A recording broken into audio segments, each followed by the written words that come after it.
I took my first few baby steps in VR back on the Google Daydream, Google's flagship headset. It opened a new world of opportunity for me, leaving me utterly excited for the future of VR gaming. Of course, this didn't mean there was much content worth playing on the phone VR viewer at the time. Experiences were extremely limited, and only now owning my PSVR headset can I see how truly basic most of the content for the Google Daydream truly was. But there was one game that set the bar, one game that hooked me in and set me on a journey into VR that I didn't see coming, and finally it's made its way over to the PSVR.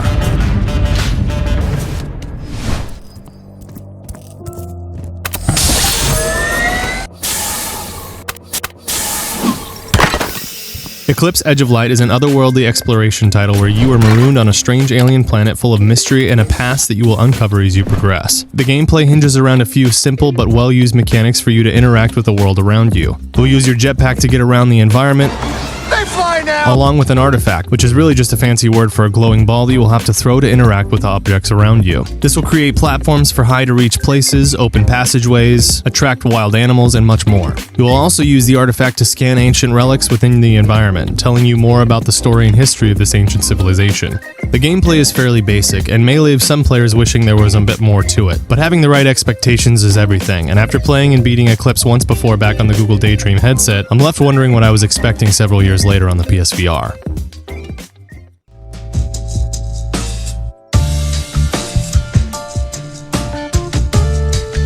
One of the biggest hurdles mobile VR developers face when moving to a higher VR platform is simplicity. Mobile headsets have more limitations, with only a few buttons on a single wand, small development teams, and lower processing power. And while Eclipse is one of the better VR ports, it still struggles to bridge this gap in many ways. One of the first and most obvious downfalls for the Eclipse port is the lack of move support for the game. When playing Eclipse back on the Google Daydream, I was forced to use the Dream controller, a small 3-button remote with roughly an inch in diameter touchpad. This is obviously a very limiting device compared to what we have on the major VR platforms. However, at the very least, it allowed for more lifelike physical interaction within the VR environment. Throwing the artifact meant actually lobbing the ball, and while you still need to have some form of motion using the DS4 to throw the artifact within the PSVR version, the movement feels unintuitive and the artifact's movement seems predetermined quite often, leaving little realism in the toss. This was a huge letdown for me, seeing as this is a large portion of the gameplay's mechanics. Further, using the DS4 seemed to be a trade-off for better movement using dual thumbsticks over the use of 2 moves, but honestly it seems like that was the only consideration, as button configurations were duplicated, and using your scanner, telekinesis, and throwing the artifact all happened using the same button. Granted, this is how it was done back on the Google Daydream, but that is because the remote had only 3 buttons to deal with. There were no other options. It would have been nice to have been able to press a specific button to scan items, and another to throw the artifact, showing that the DS4 was being used more for its true potential rather than a simple ploy to avoid the move controllers.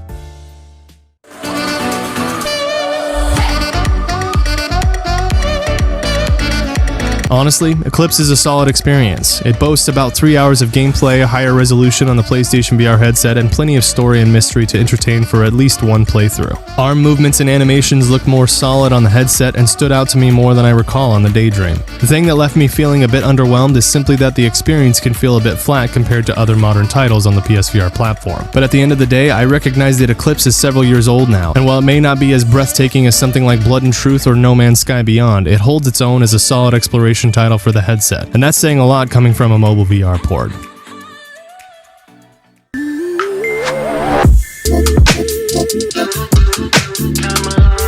Eclipse: Edge of Light is a fun VR exploration platformer that has its kinks, but is certainly worth a go, and it certainly adds to the list of great entry VR showpieces for newcomers to the headset.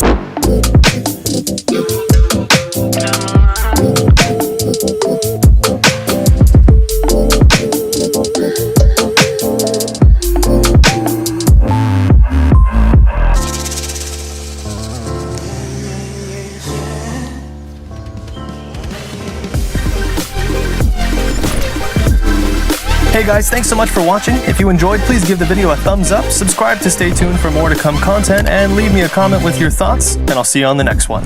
Solo out.